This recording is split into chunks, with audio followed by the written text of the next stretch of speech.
దేవుని పరిశుద్ధ నామానికి మహిమ కలుగును గాక.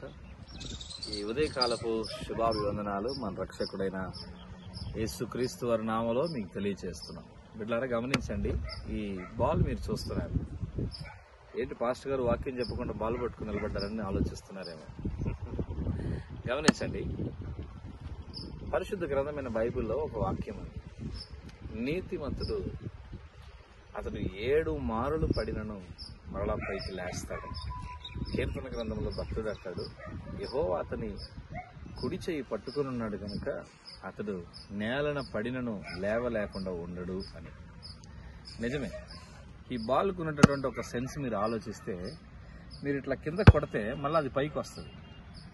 సేమ్ అలానే నీతిమంతుడు పడినా కానీ ప్రభు లేవనెత్తుతాడు.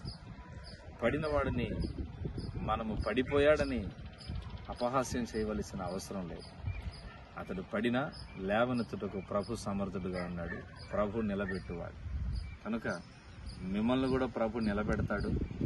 మీరు ఎన్నిసార్లు కింద పడిపోయినా కానీ మీరు పశ్చాత్తాపడి మారు మనసు పొంది జీవితాన్ని నూతనపరుచుకొని స్వభావాన్ని బుద్ధిని సరిచేసుకుంటే మరలా నా ప్రభు మిమ్మల్ని నిలబెట్టుటకు సమర్థుడు.